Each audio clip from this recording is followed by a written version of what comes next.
Labis na nagulat si Pyongyang nang malaman niyang alam ng ating bida ang tungkol sa lason. Sa kawalan ng awa, ginamit ng ating bida ang kanyang tuhod upang baliin ang kamay ni Pyongyang. Napasigaw si Pyongyang sa matinding sakit.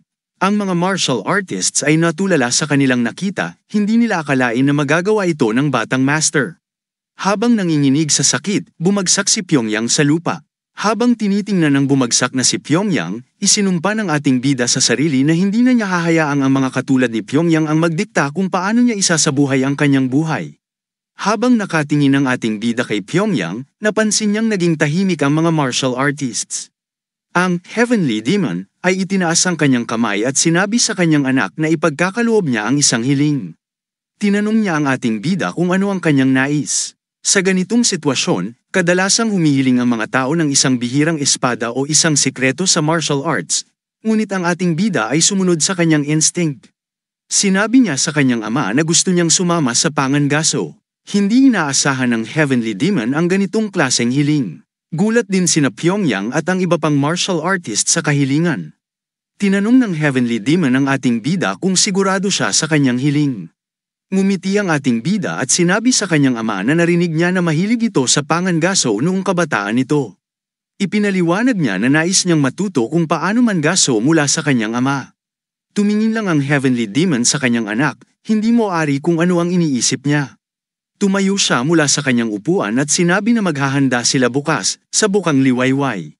Pagkatapos niyang sabihin ito, tumalikod siya at naglakad palayo. Habang naglalakad ang Heavenly Demon, ang 8 Supreme Warriors ay tumayo at yumuko bilang paggalang. Nang makaalis na ang Heavenly Demon, lumapit ang ilang lalaki sa entablado upang tulungan si Pyongyang.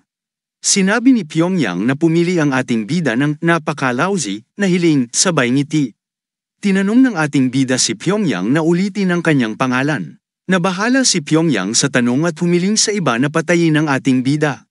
Habang pinagmamasdan si Pyongyang na umaalis, sinabi ng ating bida sa sarili na wala na siyang interes sa mga walang kwentang buhay na namuhay ng iba. Nagbago ang eksena at nakabalik ang ating bida sa kanyang tirahan. Tumingin siya sa salamin upang kumpirmahin kung siya nga ay muling bumalik sa kanyang kabataan. Laking gulat niya na hindi na siya ang matandang sarili niya. Habang nakatitig sa salamin, nag-isip siya tungkol kay Wang Maki at kung paano ito naging napakalakas. Alam niya na madali niyang malulutas ang kanyang mga problema kung matatagpuan niya si Wang Maki bago pa siya naging malakas. Ngunit ang martial artist ay mahirap matagpuan noon. Bigla na lang lumitaw si Wang Maki sa Jangzhou Hall na tila bumagsak mula sa langit matapos niyang wasakin ang Miram Alliance at ang Unknown Orthodox Alliance sa Demon Cult. Itinago niya ang kanyang sarili mula sa mundo, kaya kakaunti ang impormasyon tungkol sa kanya. Napagtanto ng ating bida na isang mapanganib na kilos ng provocation kung hahanapin niya si Wang Maki sa pamamagitan ng pag-anunsyo ng kanyang pangalan. Napagtanto rin niya na ang kanyang pangunahing prioridad ay maging mas malakas kaysa kay Wang Maki. Habang nag-iisip, may narinig siyang boses na nagsabi, "Excellency." Nagulat ang ating bida sa boses na iyon, at nang lumingon siya, nakita niya ang isang batang babae na tinawag niyang Leon, na may ngiti sa kanyang mukha. Ang batang babae ay bumati sa kanya bilang Young Master. Si Leon ay kilala bilang ang kanyang personal na tagapagtanggol. Nakalungkot sa ating bida na maalala na si Leon ay kasama niya noon pa man. Sa nakaraan, hindi niya alam na natutunan ni Leon ang isang martial art na nagpapalakas ng kanyang katawan. Ang martial art na ito ay kilala bilang Body Patriot Technique. Pinapalakas nito ang katawan ng gumagamit upang maging kasing tigas ng bato. Isa itong lihim na teknik na kilala lamang ng ilang tao sa kulto. Ang pinakamalaking kahinaan ng teknik na ito ay ang pansamantalang pagpapalaki ng katawan ng gumagamit. Noong nakaraan, ginamit ni Leon ang kanyang katawan upang protektahan ang ating bida mula sa isang atake na ipinadala ni Wang Maki. Dahil sa sakripisyo ni Leon, nakaligtas ang ating bida sa pag-atake sa kulto. Habang pinagmamasdan niya si Leon, tinanong siya ng dalaga kung may problema. Nang marinig ng ating bida ang boses ni Leon, nagulat siya kung gaano ito kaganda. Hindi niya napansin noon ang lamang ng kanyang boses. Noong nakaraan, hindi akalain ng ating bida, si Mugok, na magiging ganito kabait si Leon, isang simpleng bantay na handang isakripisyo ang kanyang buhay para sa kanya. Napagtanto niyang inabuso niya ang kabutihan ni Leon at hindi pinahalagahan ang kanyang pagsisikap. Lumapit siya kay Leon at ngumiti sa kanya, napansin niyang mas malaki na ito kaysa sa kanyang naaalala. Hindi maintindihan ni Leon kung bakit parang nag-iiba ang kilos ng kanyang amo.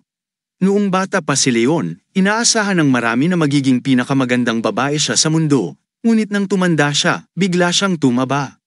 Isang araw, nangako si Leon sa kanyang amo na poprotektahan niya ito ng buong puso. Hindi napansin ni Mugok na maraming beses nang umiyak si Leon matapos siyang tumaba. Hindi niya alam na namamagana ang mga mata ng dalaga dahil sa mga luha. Sa kabila ng potensyal niyang maging pinakamagandang babae, isinakripisyo ni Leon ang lahat para protektahan si Mugok. Matapos tumaba si Leon, naging malamig si Mugok sa kanya. Ngunit ngayon, nakangiti siya kay Leon at nangako sa sarili na hahanapan niya ng paraan upang matanggal ang mga side effects ng Body Patriot Technique. Naguluhan si Leon sa kakaibang kilos ng kanyang amo, kaya tinanong niya ito kung ayos lang ang lahat. Sinabi ni Mugok na pakiramdam niya ay mas magaan na siya. Napansin ni Leon na mukhang may kakaiba. Natawa si Mugok nang marinig ito. Alam ni Mugok na may napansin si Leon sa kanya na kakaiba dahil sa araw-araw na pagbabantay sa kanya. Tumalikod ang lalaki at sinabi sa kanya na sundan siya. Nagpatuloy si Mugok at sinabi kay Leon na susubukan niyang ipakita ang mas kakaibang bagay sa kanya. Tinanong ni Leon kung saan sila pupunta at sinabi ni Mugok na pupunta sila sa kusina. Hindi pa lubos na maisip ni Leon kung ano ang ibig niyang sabihin.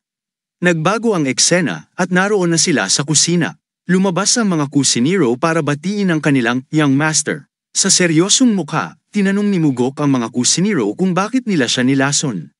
Hindi naintindihan ng punong kusinero ang tinutukoy ng bata. Hinarap ni Mugok ang isang kusinero at diretsahang tinanong kung bakit nilagyan ng energy dispersing poison ang kanyang pagkain. Nagulat ang kusinero at agad na itinanggi ang paratang. Ngunit tinanong ni Mugok kung ipinatalo ba nito ang 3,000 liyang na sweldo nito sa pagsusugal noong kanyang nakaraang buhay. Natuklasan ni Mugok na ang kusinero ay baon sa utang dahil sa pagkagumo nito sa sugal. Naubos nito ang pera ng kanyang mga magulang at ng utang pa sa mga kaibigan. Matapos mawala ng lahat ng pera, naging handa ang kusinero na gumawa ng kahit ano, kabilang na ang pagkalason sa anak ng Heavenly Demon. Lumuhad ang kusinero at nagmakaawang patawarin siya ni Mugok, sinabing siya ay bulag sa kanyang mga pagkakamali. Tinanong ni Mugok kung si Pyongyang mismo ang nagbigay ng pera sa kanya, at sinagot ng kusinero na oo. Nang marinig ito, hinugot ni Mugok ang kanyang espada at pinugutan ang kusinero. Nagulat si Leon at ang iba pang mga kusinero sa ginawa ng kanilang young master. Sa malamig na tingin, sinabi ni Mugok sa lahat na dapat ikahiya ng kusinero ang ginawa niyang pagtatangka na lasunin ng isang tao. Lumuhad ang punong kusinero at nagmakaawa. Sinabing handa siyang akuin ang lahat ng responsibilidad. Ngunit tinanong ni Mugok kung bakit nais ng punong kusinero na akuin ang lahat ng kasalanan gayong ang ibang kusinero naman ang may sala. Ipinaliwanag ng punong kusinero na anumang mangyari sa kusina ay kanyang responsibilidad. Dito, nagtanong si Mugok, kung responsibilidad mo ang lahat ng nangyayari sa kusina, iniisip mo bang ang lahat ng nangyayari sa kulto ay responsibilidad din ng aking ama? Nagulat ang punong kusinero sa tanong na ito, at sinagot niyang hindi responsibilidad ng Heavenly Demon ang ganitong mga bagay. Mugok tinanong ang chef na si Lim kung bakit siya nais kumuha ng responsibilidad para sa isang bagay na hindi naman niya kasali.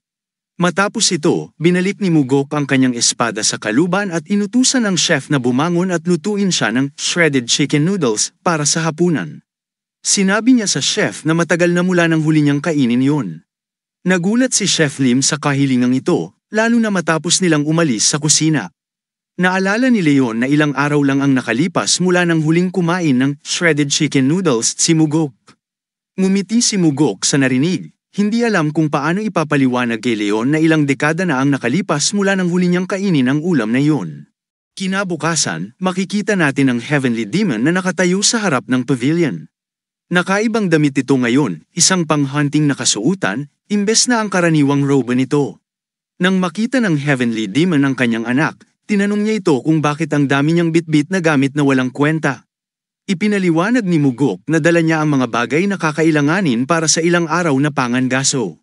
Nagulat ang Heavenly Demon sa sagot ng kanyang anak at sinabi na plano lamang niyang mangaso para sa isang araw. Ngunit sinabi ni Mugok na nagbago ang kanyang isip at gusto niyang magpalipas ng ilang araw sa pangangaso. Nagpatuloy ang kanyang ama sa pag-iisip na napaka-ambisyoso ng kanyang anak. Nagpatuloy ang eksena at dinala sila sa kabundukan. Magkasabay na naglalakad sina Mugok at ang kanyang ama. Habang naglalakad, sinabi ng Heavenly Demon na alam niyang mas bihasa na si Mugok kaysa sa ipinapakita nito. Nagulat si Mugok sa narinig at napagtanto niyang alam ng kanyang ama na tinatago niya ang kanyang mga kakayahan noong nilabanan niya si Pyongyang.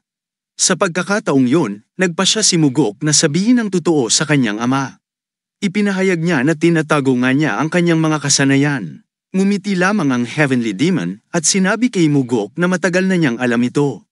Ipinaliwanag ni Mugok na hindi siya isang ordinaryong tao na taliwas sa inaasahan at isa na siyang halimaw na nagkukubli sa anyo ng tao. Lumingon ang Heavenly Demon at tinanong ang kanyang anak, bakit kailangang magtago ng isang halimaw? Nagulat si Mugok sa tanong na ito at sinabi na hindi pa niya kailanman naisip ang ganoon. Sinagot ng Heavenly Demon, hindi mo ito iniisip dahil isa ka pa ring pusa. Sunod na tinanong ng Heavenly Demon si Mugok kung gaano nakalayo ang narating niya sa pagmaster ng Soaring Sword Art, isang martial art na eksplosibo sa kanilang bloodline at itinuturing na isa sa pinaka-advanced na martial arts na pinapasa lang sa susunod na mga Demon Supreme.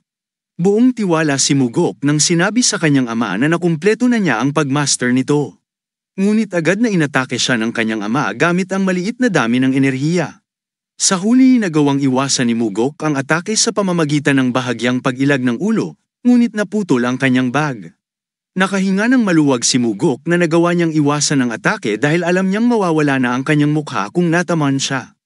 Natuwa ang Heavenly Demon na napatunayan ng kanyang anak ang pagmaster ng Soaring Sword Art. Tinanong ni Mugok ang kanyang ama, ano ang gagawin mo kung hindi ko naiwasan ang atake? Ipinaliwanag ng Heavenly Demon na sigurado siya na magagawa ng kanyang anak na umiwas kung talagang mastered na nito ang martial art.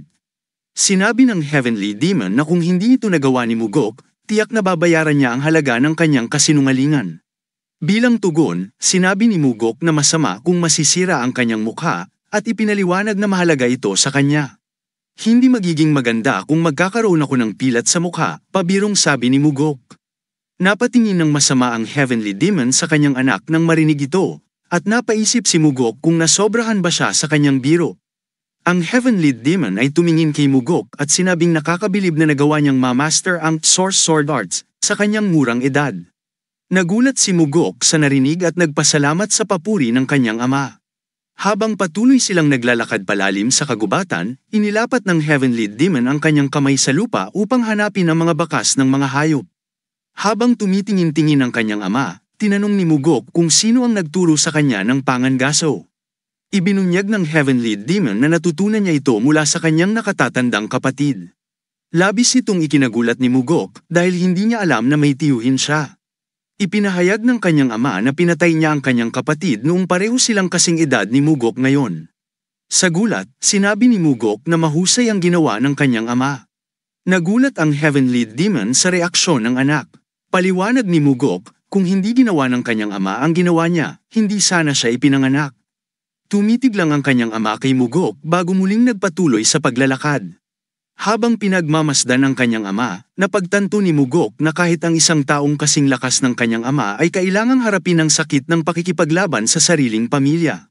Marami ng sitwasyong katulad nito ang nasaksihan ni Mugok sa kanyang mga nakaraang buhay. Napag-isipan niya na mas malakas ang isang tao, mas malalim ang kanilang mga sugat. Sinabi ng Heavenly Demon na wala siyang natagpuang solusyon sa ganoong sitwasyon noong bata pa siya. Si Mugok, na namuuang galit, ay sumagot na hindi niya magagawa ang isang bagay na maging ang kanyang ama ay hindi nagawa. Nang marinig ito, huminto ang Heavenly Demon at tinitigan siya ng seryoso. Ipinaliwanag ni Mugok na ang dahilan ay dahil sa pagiging malupit at walang puso ng kapatid ng kanyang ama.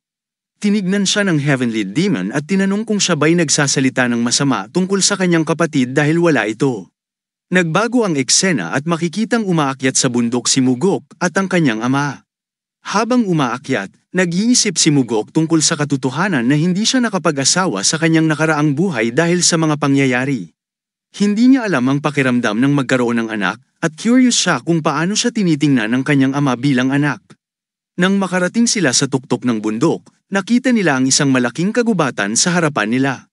Tinanong ni Mugok kung mayroong kakaiba sa kagubatan. Sinabi ng kanyang ama na ang kanilang hapunan ay nasa loob ng kagubatan. Agad na kinuha ni Mugok ang kanyang pana at sinabi sa ama na kailangan nilang manghuli ng hayop. Ngunit tinanong siya ng Heavenly Demon kung paano niya papatayin ang isang bagay na hindi niya nakikita. Inutusan niya si Mugok na ipikit ang kanyang mga mata at maramdaman ang kanyang paligid. Nagulat si Mugok sa sinabi ng kanyang ama ngunit nagpasya siyang sundin ito.